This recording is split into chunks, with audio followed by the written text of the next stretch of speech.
Capek itu wajar. Kamu tidak sendiri. Saya ingin mulai pelan. Tidak dengan kalimat yang kuat. Tidak dengan pernyataan yang mengejutkan. Saya ingin mulai dari satu hal sederhana. Capek. Capek yang tidak selalu bisa kamu jelaskan. Capek yang muncul bahkan saat tidak ada kejadian besar. Capek yang datang ketika hidup terlihat baik-baik saja dari luar.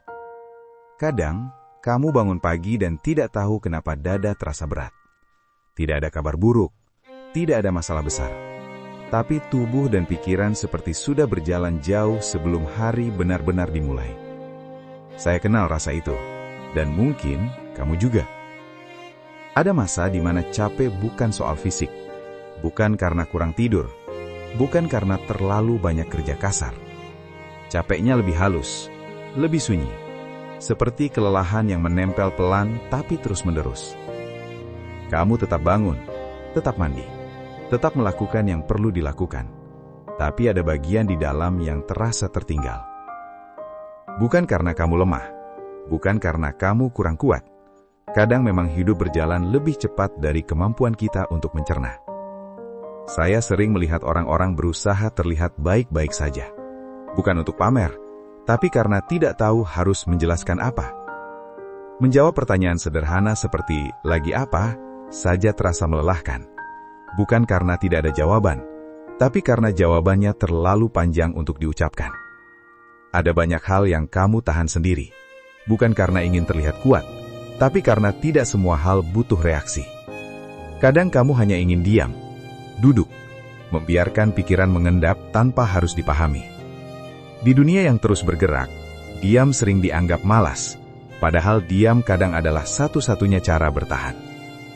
Saya tidak tahu persis apa yang membuat kamu capek, dan saya tidak perlu tahu, karena capek tidak selalu butuh penjelasan. Ada capek yang lahir dari rutinitas. Bangun, kerja, pulang, ulangi. Bukan karena kamu tidak bersyukur, tapi karena hidup memang bisa terasa datar dalam waktu lama. Dan datar yang berkepanjangan juga melelahkan. Ada capek yang datang dari menunggu hasil, menunggu kepastian, menunggu sesuatu yang tidak bisa kamu percepat. Menunggu itu sunyi, dan sunyi yang panjang bisa menguras banyak hal. Ada juga capek karena terus menyesuaikan diri.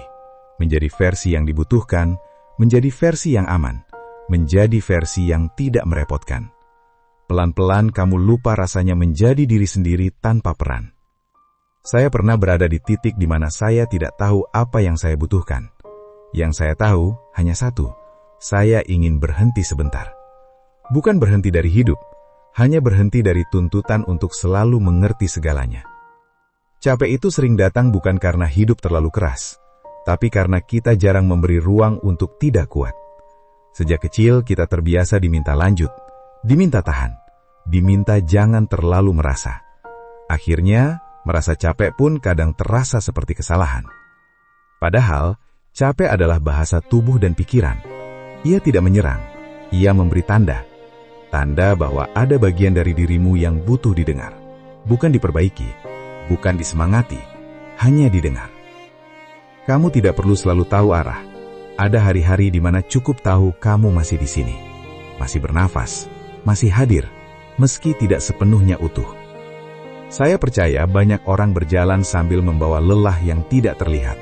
Dan itu membuatmu tidak sendirian, meski rasanya sering begitu. Kita jarang membicarakan capek dengan jujur, karena takut dianggap tidak mampu. Padahal, capek tidak menghapus nilai dirimu. Capek tidak membuatmu tertinggal. Ia hanya membuatmu manusia.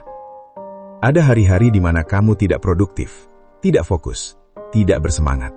Dan hari-hari itu tetap sah. Kamu tidak perlu selalu pulih dengan cepat. Tidak semua luka perlu penutup. Tidak semua lelah perlu solusi. Kadang cukup diakui.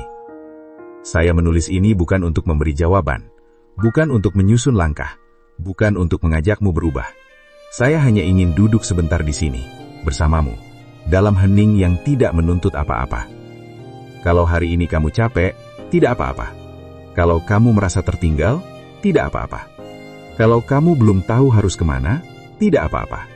Hidup tidak selalu meminta kita bergerak. Kadang ia hanya meminta kita bertahan dengan lembut. Dan kalau malam ini kamu membaca ini sambil menarik nafas lebih pelan, itu sudah cukup. Kamu tidak sendirian, dan kamu tidak harus kuat setiap waktu.